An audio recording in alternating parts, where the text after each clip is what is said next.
the second greatest trait for a great entrepreneur is having a thick skin. You have to be able to take criticism. You have to be able to be told no and persevere, because it's valuable. It's invaluable in terms of your success. Because for every no that you receive, it's one step closer to a yes.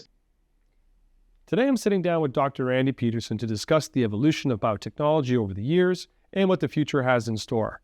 Randy worked as a research scientist in academia and in industry before moving into the commercialization aspect of biotechnology. Today, he is a professor in McMaster University's Graduate Entrepreneurship and Innovation Program, an advisor at the Portland Investment Council, and an intellectual property and commercialization mentor at IP Ontario. Randy's journey through the industry offers a unique perspective on the intersection between scientific advancement, intellectual property, and commercialization. Randy has a keen passion for motivating young biotechnologists to consider business and entrepreneurship in an age where access to information is seemingly limitless and opportunities are abundant. The following is my conversation with Dr. Randy Peterson. So Randy, you have a very unique insight into the biotech world. For one, you spent many years as a neuroscientist and a molecular biologist, and now you're one of Ontario's intellectual property experts at IP Ontario. You're a business development manager and a professor of entrepreneurship. I wanted to ask you, how have you seen the biotech industry change over the last 20 years or so, and where do you see it in the next 10 years? Well, thank you very much for inviting me to chat with you today, Tim. It's a great honor. Absolute pleasure. The last 2 decades in the field of biotechnology has really exploded. And really, I believe that this century really does belong to biology in general. And with the advances in technology, in advances in precision medicine, in genetic engineering, the boundaries are limitless. It's a very exciting time to be working in this field, in the various sectors within the field of biotechnology. And one should, not pigeonhole themselves into thinking that biotechnology is only healthcare. It's also, agri-food and agribusiness, synthetic biology and production of different industrial chemicals and enzymes. So it is a fascinating and exciting time to be part of this industry. And to me, it really is limitless. Like I said, we made massive leaps and bounds in the technology in the last 20 years, and we're just scratching the surface. So I really believe going forward, it is a very exciting time to be part of the sector with boundless opportunities for people that have an interest in biotechnology and, love science and are driven by exploration and discovery. Yeah, I think what's interesting with a lot of science sectors is you have the trickle-down effect of technology and advancements and computing and microchips and that sort of thing. But it's really starting to present itself as a reality in biotechnology. There are things that we can do today that we couldn't do even 10 years ago, and for a lot cheaper, and it's a lot easier to access. Things like real-time PCR, for example, high-end microscopy. We can do that now. So what you said about ag biotech and that sort of thing, I find that's a good way to put it. It's a good thing to say because I have a lot of students who consider biotech as simply working at a Life Labs perhaps, or in a med lab or something like that. But no, the industry is far broader than that. Absolutely. And I think what the internet has also exposed us to is the ability to commercialize a lot of these things, and for that to be a viable possibility for young biotechnologists. Absolutely. You hit the nail right on the head, Tim. We're living in a very exciting time. There's never been a time as it is now where, commercialization and expertise has been democratized in a huge way. Right. The internet has really democratized and unleashed the tools, if you will, necessary to upskill yourself in terms of commercialization, in terms of the being a deep knowledge expert in the particular focal point of your interest. Before, even 10, 15 years ago, in the early days of the internet, it was a very didactic, very classical route, if you will, to become a bio-entrepreneur. You had to get an advanced degree. Most of the time, to be proficient, you also needed a business degree. Full disclosure, that's what I did. But in today's world, a lot of this information is freely available on the internet. And, if you really have a passion for this, and I always default to the rule of 10,000 hours.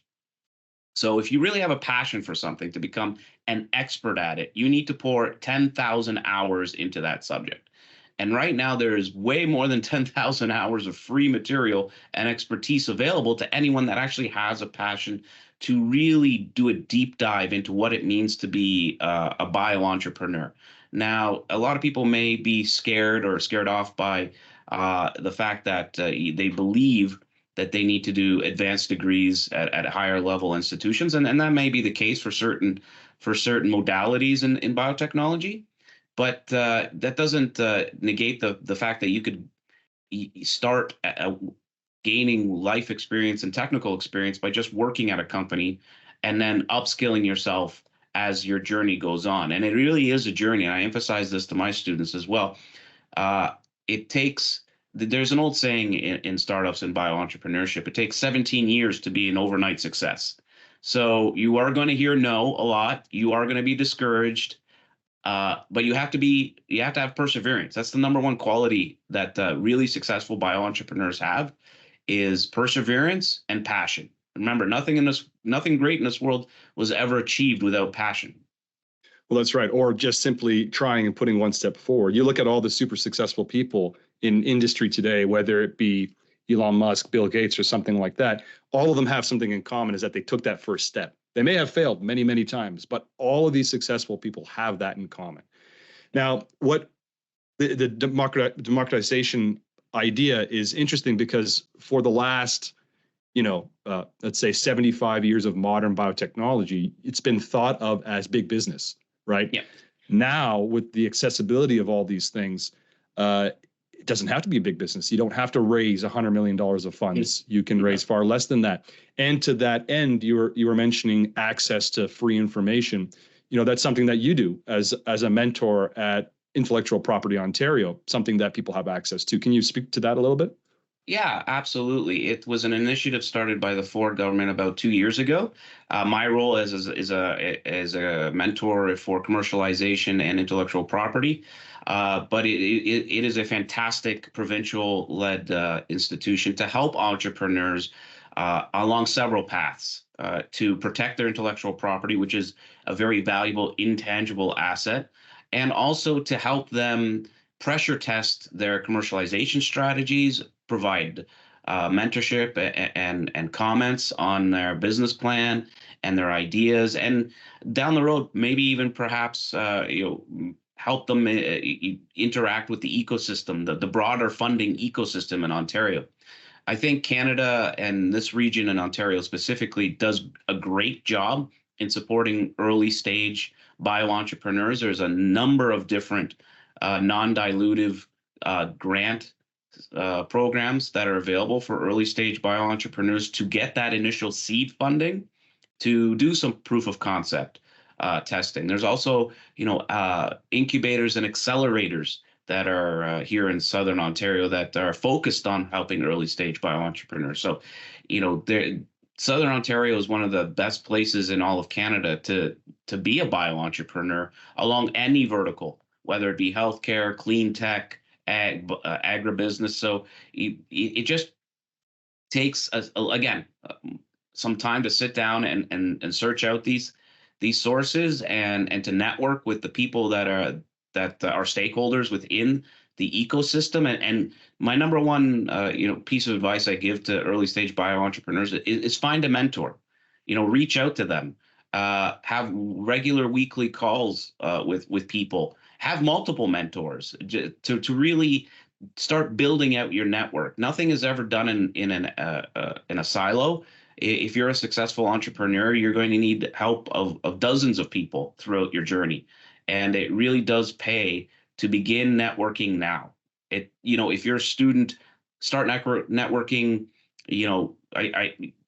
I think small and then expand out. Start with your own network of students, other students, then go to your professors, then think about who in your local town or city does something similar to what you're interested in, and network with them, and then keep growing. Networking is not a finite activity. I continue to network every day. I build a presence on LinkedIn, and I tell my students as well, LinkedIn is one of the greatest resources you will ever have. And it speaks to the point I made earlier about democratization. I think LinkedIn is a fantastic tool for early stage bio entrepreneurs. There is such a wealth of information and a wealth of experts that are on that platform that broadcast their knowledge and are very receptive to helping people. So I think it's a very exciting time because the tools are there that for people to just find them. So that's my main sort of broad level, high level strategy that I like to communicate to early stage bio entrepreneurs. So, what would you say to a young biotechnologist who approaches you and says, Randy, I have an idea for a product or a service. It's X, Y, or Z. What should I do next? That's a great question. I think first and foremost, I asked the question, what problem are you trying to solve? Number one. Number two, how many people or what is the population that it affects? And number three, how do you plan to get paid? And is your solution for this problem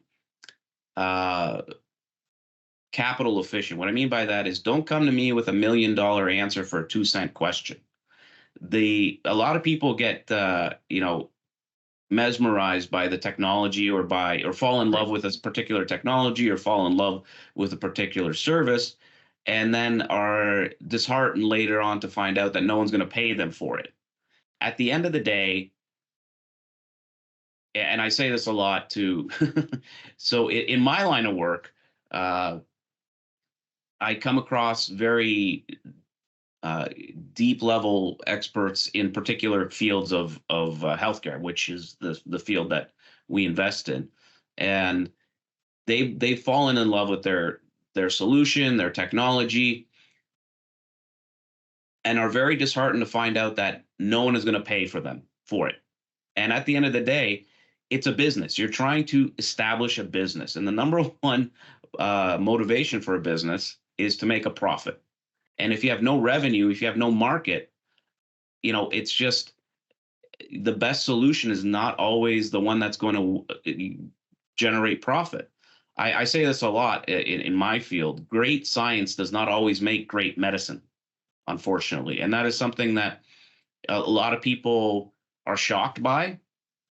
And I think the best bio entrepreneurs take that to heart and continuously pressure test their assumptions and question themselves continuously and are adaptable to changing market conditions, to changing regulatory guidances. That's a big one. And they're malleable. They're not rigid. I think the ones that fail are the ones that believe that their technology is or their solution is the best idea when it just isn't. I always default to the Mark Twain quote. It's not what you don't know that gets you in trouble. It's what you know for a certainty that just ain't so that gets you in trouble. And I think a lot of entrepreneurs fall into that pit, unfortunately. So I think that's why it's such a great thing to have outside mentors. So you're not always constantly living in an echo chamber to pressure test your ideas.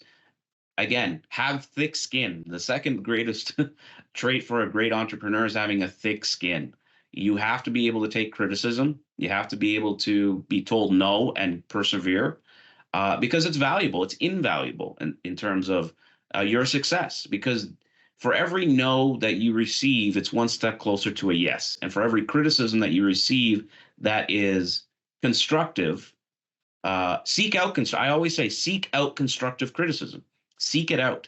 Go to the experts. Have them beat up your idea because their suggestions will ultimately only help you in your journey to refine your product or service. Yeah. So what I hear you saying, you took the words right out of my mouth, is resilience and being able to be malleable, right? Now, what I've seen over the years with some of the scientists that I've encountered, and I'm going to go on a limb and say you've seen it too. Sometimes there's egos involved. You get married to certain ideas. And what I've heard is that it's very difficult in any sort of technology sector to overcome that sunk cost fallacy. You're so far down the road with your idea that going back on it now seems like it doesn't make sense because you've sunk in so much cost into it. How do you overcome that tendency to want to stick to something that might not be, is a penny solution, or Yeah. I should say $1 million solution to a penny problem, right? How do you overcome that innate thing that it seems that a lot of scientists have inside of them? So I think you highlight the flip side of passion. You know, passionate scientists, they spend a lot of their, or biotechnologists, or technologists in general, and if they spent or invested a large portion of their life in a particular sector or technology, the the negative residues that of that is exactly what you highlighted. They have that sunk cost fallacy, and they've invested so much of their own ego and their own self into the technology that if someone comes along and tells them, this works great in a research lab in an academic institution, it's never going to work in real life. They internalize that, and it's almost a critique of their own self. And I think that is a massive hurdle and is very detrimental. I think the best bio entrepreneurs can divorce themselves from the technology. They can still have passion for sure, but they sort of elevate their passion not for the technology, but for helping people or solving the problem. And if they have the passion for solving a problem, the technology is a means to an end, really.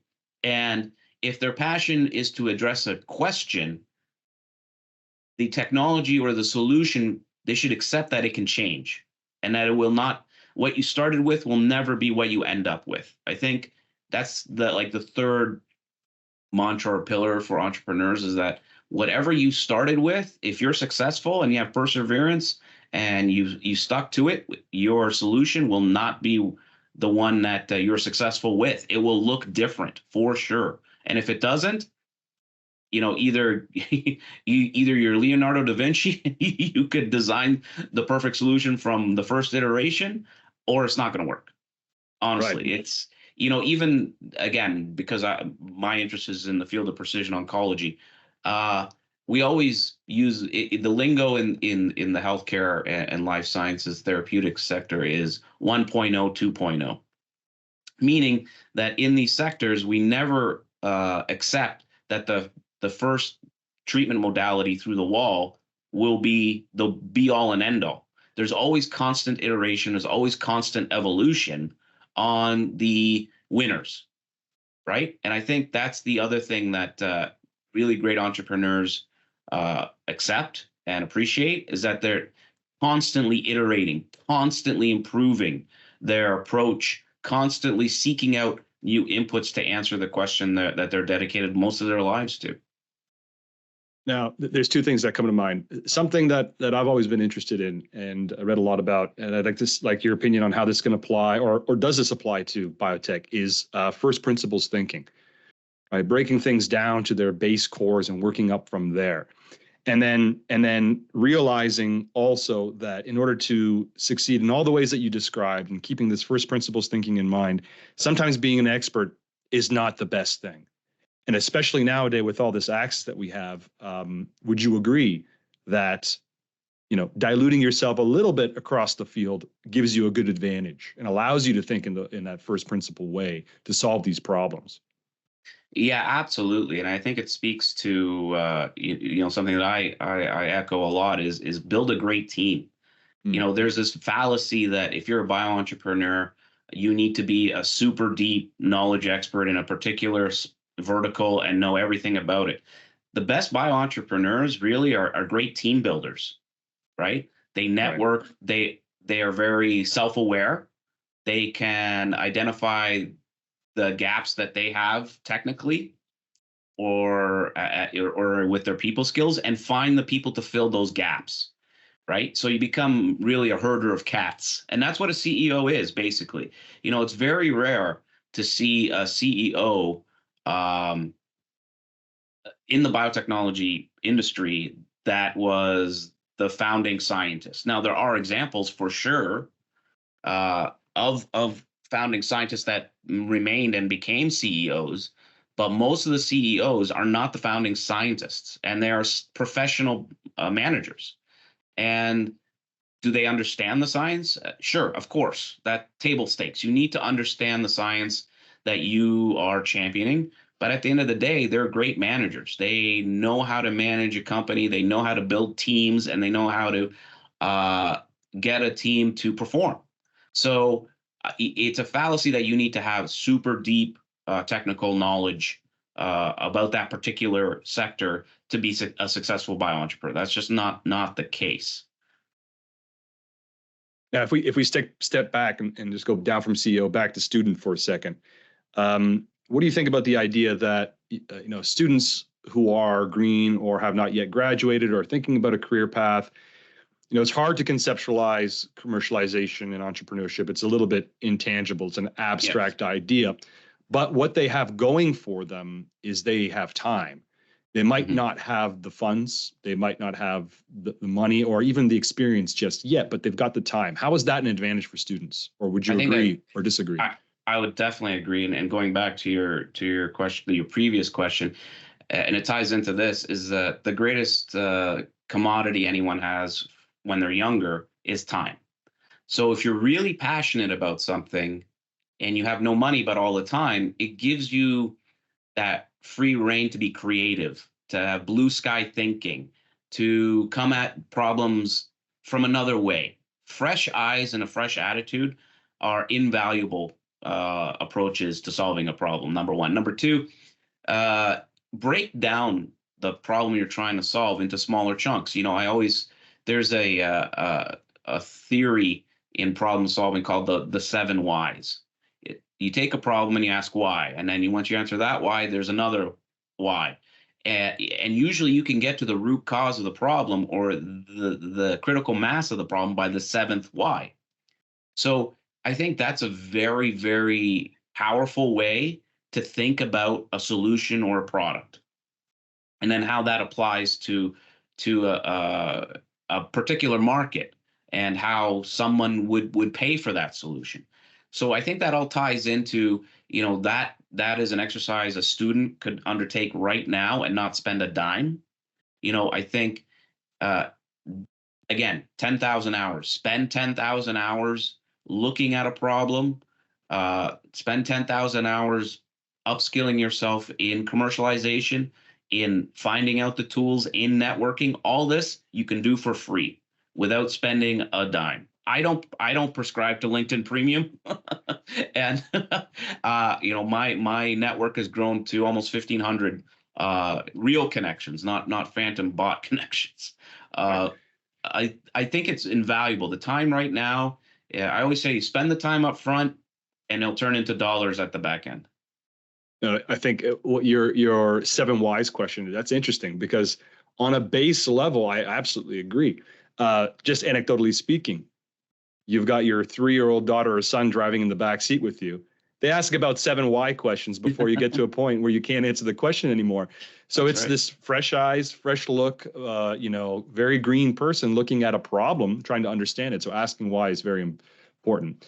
Now, what is it? What was the key moment in your experience where you sort of went from being a scientist to looking at it from a business perspective and wanting to go down that path? Was there a particular moment that motivated you or kind of shone a light on something? Yeah, sure. Well, that my journey is a little different than most, or in my personal experience. I was a workaday scientist like most people. I graduated from McMaster University with a PhD in 2012, and I did not want to stay in academia whatsoever. But that's a totally different conversation. I wanted to enter into industry.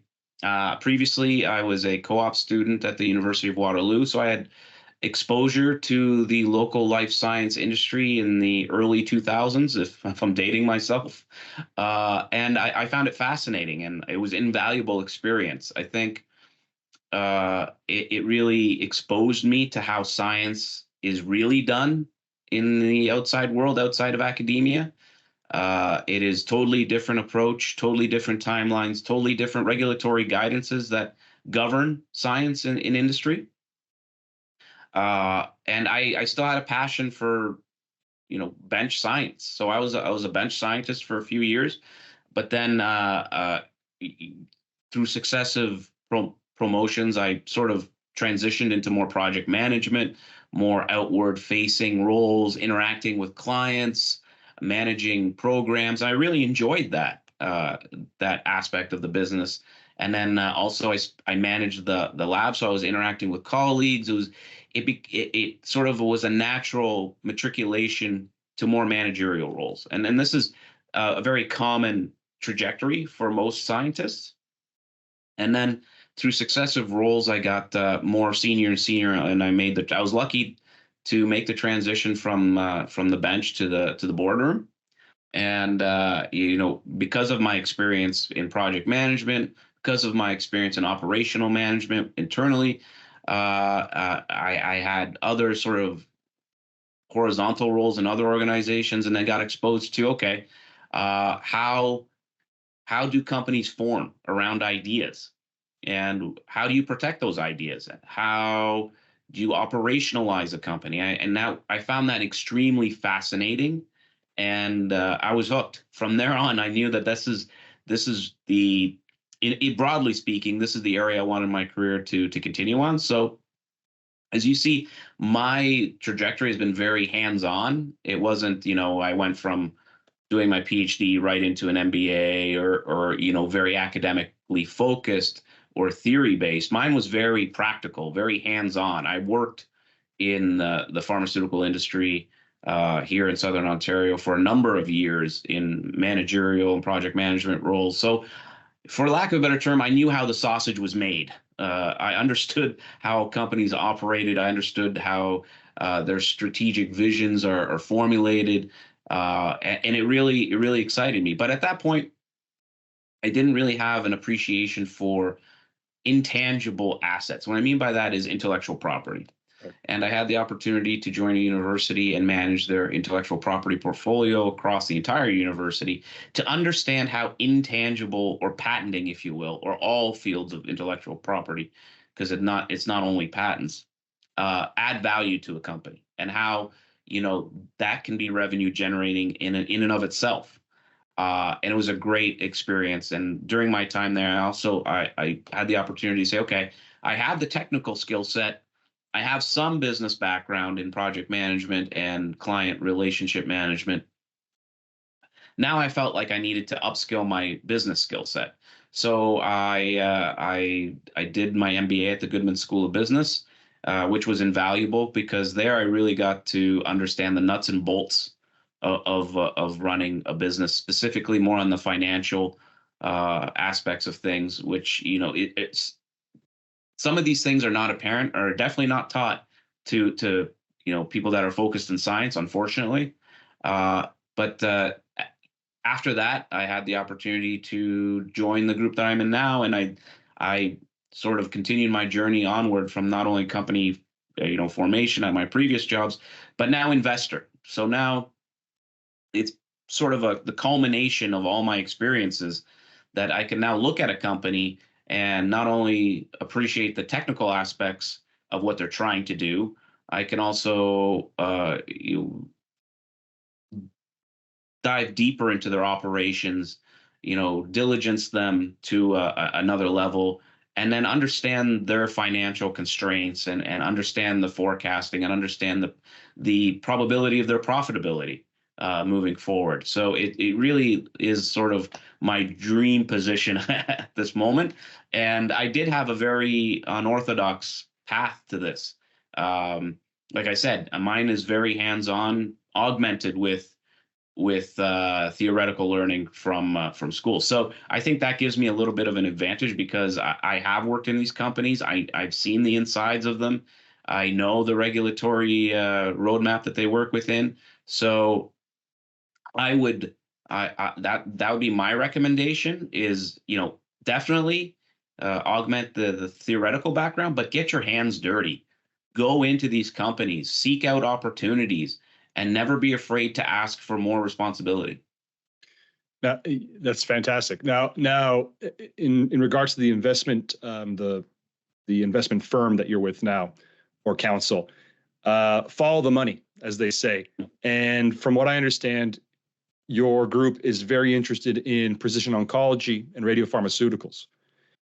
That being said, I mean, if money's being put there, I would have assumed that this is something you see as a burgeoning field in the next 5-10 years, something to keep an eye on for young students, graduates. Yeah, absolutely, and it definitely is in the next 5-10 years. It's a very exciting time, Tim, in the field of precision medicine in general, and precision oncology more specific. With the advent of technological advances in proteomics, genomics, AI now coming online, the era, it would not surprise me, in my humble opinion, that within 5 or 10 years, chemotherapy will be obsolete. The days of trying to kill the cancer before the treatment kills the patient are numbered. I think there are a number of Shotgun approach. Yeah, the shotgun approach, is not going to be used. I think these technologies in specific areas within biotechnology are absolutely, reaching an upward inflection point, and the next 5 or 10 years is going to be fascinating and exciting times, specifically in the area of precision oncology with these new treatment modalities that are very highly focused with very targeted. And that's what precision oncology really means. It's basically, if there was a tagline, it's the right drug for the right person at the right dose at the right time. That's what basically precision is. And for radiopharmaceuticals, why we're so excited about it is it has treatment. It has a therapeutic advantage that most modalities don't, which is it can be also used as a diagnostic when coupled with the various imaging modalities that are now available in most hospitals, PET CT, CT. So basically, this area of precision oncology allows oncologists not only to visualize a tumor, but also treat the tumor with basically the same targeting molecule, just swapping out the nuclear payload, if you will. Right. And this is a very unique technology, and we're just we're just at the beginning of this of the upswing, and the next 5 or 10 years is going to be very, very exciting, because the kernel of and the sort of the mechanistic focal point of this therapeutic modality is that it just delivers high energy to the site of the tumor to kill the tumor without having to mess with the patient's immune system, without having to mess around with metabolizing a poison, without having to alert the immune system to the presence of a tumor. It's mechanical damage, and it's mechanical damage that a tumor cell can't recover, can't really fight off. And it is a very exciting modality. And again, we're in radiopharma 1.0. And successive iterations will refine the technology. There will be new isotopes that will be used in the fight against cancer. So we're very excited, and we're very much focused in this area of precision oncology. Something that I've been thinking about a lot lately with AI. You read about AI, you delve into it a little bit. There's the idea of emergent skills that AI out of nowhere seems to possess and do things. Now, I'm thinking about that in terms of emergent skills that biotechnologists will have to acquire that they might not yet know what they are, essentially, right? And this has always happened. But if you had to put on your predictive hat on and think about the next 5-10 years, are there some emergent skills that are not yet being taught or being as highly valued as they might be in the next 5-10 years that students might want to consider? Yeah, absolutely, Tim. So yes, AI has made a big splash. Generative AI, it will be transformative. There's no question about that, and everybody accepts that. But in the field of biotechnology, I think AI will shorten the development times to go from target to medicine. But at the end of the day, AI will only ever identify candidates. And what I mean by that is even the products of AI will need to go through the classical drug development roadmap. Pipeline, Sorry. yeah. Will that roadmap shorten or be refined with the help of AI? Sure. I'm sure there are definitely a number of touch points along that road that AI can make more efficient for sure. But at the end of the day, AI can't do clinical trials. You still need to do clinical trials. You still need to do the associated CMC development, chemistry, manufacturing controls of the drug. You still need to see the efficacy in a human trial. So there have been a number, unfortunately, not as widely publicized cases where AI identified drugs didn't really work in very early phases of clinical trials. So I think there's some hype, some overhype, if you will, in the area of AI. But will it be a tool? Absolutely. And to answer your question directly, what are the sort of skill sets that emerging biotechnologists will need? Well, obviously, how to use AI, how to use the outputs of AI. So, data management, data Right. Yep. sciences, and this all falls under the sort of the very broad umbrella of bioinformatics. I think there needs to be right sizing of sort of that skill set.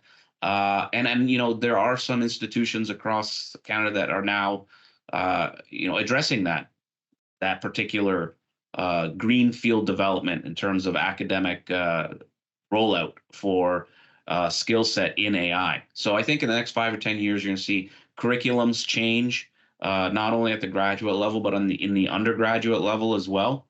And excuse me, it will definitely have a very deep impact in the area of biotechnology moving forward. Okay, right. So let's say looking back from your position now as a scientist and an expert in IP, commercialization, entrepreneurship, knowing what you know now, how would you sum up your words of advice or wisdom for any young student that's considering entrepreneurship? I know you gave us your 3 pillars, but a couple of words of wisdoms looking back at your vast portfolio of experience. From my own experience, I would say don't let anyone discourage you. Have thick skin. You're going to hear no a lot, but if you have a passion and a drive, stick to it. But don't do it half-heartedly. Be all in. This is a very, especially in Canada. Let's not kid ourselves. Because of the sort of high-level macro environment, Canada is a very tough place to make it as a bio-entrepreneur in certain fields. So but that notwithstanding, there are very successful Canadian bio-entrepreneurs. So you have to have passion, and you can't do it half-heartedly. If you really want to do this, 10,000 hours. You need to be, very well skilled. You need to really put in the time to see the fruits of your labor down the road. And don't think it's going to happen overnight. Don't think it's going to happen within 3 years, 5 years. It's going to happen when it's going to happen. And it's going to be because of your passion and perseverance and the effort that you put into it. Next, I would say network is my number one piece. If I was, ring fenced to only giving one piece of advice, it would be networking. Dedicate, and what I mean by not like some sort of very light touch network, dedicate actual time like an activity every week to networking. Mm-hmm. Develop your brand. It's, you're developing yourself, you're developing your brand. Use the tools that are available to you. Again, it's a very exciting, easy thing to do in this day and age with the advent of LinkedIn, with the advent of different tools for networking. Get out there, talk to people, develop those contacts within the ecosystem. I think it's invaluable, absolutely invaluable. And it's something, a lot of people are shy to do. But if you really have, you really want to succeed, no one does this by themselves. And networking is the one that's going to give you the highest return on your time investment, your sweat equity, as we say. Right. And that would be my number one piece of advice. That's fantastic. I know there's sometimes this conception of scientists, and we're talking about biology here, where it's, you're a lab rat. You might be, lack of a better term, a nerd or something like that. But really, there's more to it than that in terms of getting successful. And it is what you just said. Networking and building a brand puts you way above the rest when it comes time to finding something that aligns with your career goals. And so I think that's really good advice. And it's never been easier, like you said, with LinkedIn or in the internet. The earlier you start, I think, the better. And it shows if you just take a look at what some of your colleagues might be doing or your Yeah, mentors absolutely. might be doing, right? Differentiate Absolutely. yourself and put a little bit of pride in your work. Absolutely. And some of these, publicly funded accelerators and incubators and institutions that are focused in they have networking events that are Yes, usually free for students. Make the effort, go out to these things, have a cup of coffee, talk to people, be curious. And number one well thing said. is, be curious about what other people are doing, and don't approach a conversation with the mindset of, okay, what can this person do for me? Just have a mindset of, what is this person doing? Be curious. How could I help this person? I think is, and I know, and I appreciate when you're a student and you're just starting out, the answer to that last question is a nothing. but Right. but at least be curious, right? And start up a conversation. Be personable.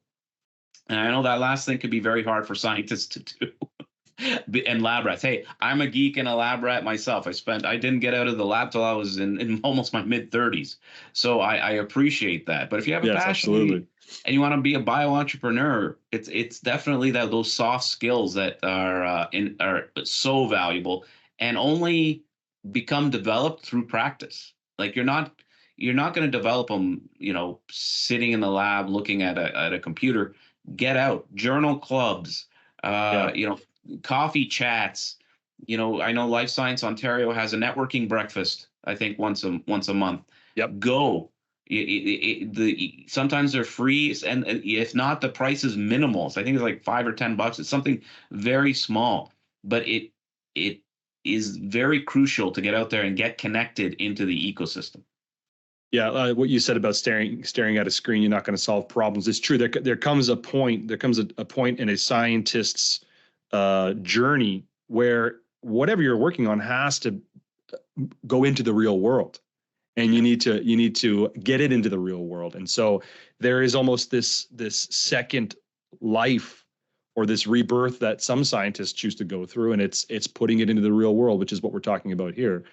Commercialization and getting it out there and solving a problem, not just on your benchtop, but in the market. Yeah, and don't ever believe that your audience will see your genius or your greatness. Become a Mhm. great storyteller. You know, Absolutely. if you can't, I always default to to Einstein's mantra: explain it to me like I'm six. If you can't distill your solution or product into a single sentence highlighting its value, you don't understand it well enough. You That's know, right. I think, again, it's not something you're gonna knock out of the park the first time round. You're only gonna refine it and get to that really impactful sentence after 100,000 iterations, until you truly, truly practice. That And I elevator think that, pitch. Yeah. yeah, the elevator pitch. Great entrepreneurs are constantly pitching, constantly, and it's something, if you're not comfortable with, that's fine. Most people aren't, but it's something that you become comfortable with after practice, practice, practice. And we all pitch. Don't ever think that uh, there's someone that's not pitching. I pitch constantly to investors. I get pitched to constantly by bio entrepreneurs and people seeking capital. So it's just part of the game. And it's not something you're comfortable with, you know, from times 1 through 1,000. You become comfortable with it 5,000 to the 10,000th time. So again, it speaks to perseverance. It speaks to just repetitiveness, muscle memory. What we do every day becomes, habit, and that's the definition of excellence, right? It becomes a definition of success. Wonderful, Randy. Listen, I really appreciate your time. This was great. I hope we can do it again sometime. And I think our students will find this really, really valuable. Well, thank you very much, Tim. I'm humbled that you thought of me to invite me, and I would love to join you again at some other day. Absolutely. Thanks again, Randy. Cheers. Bye.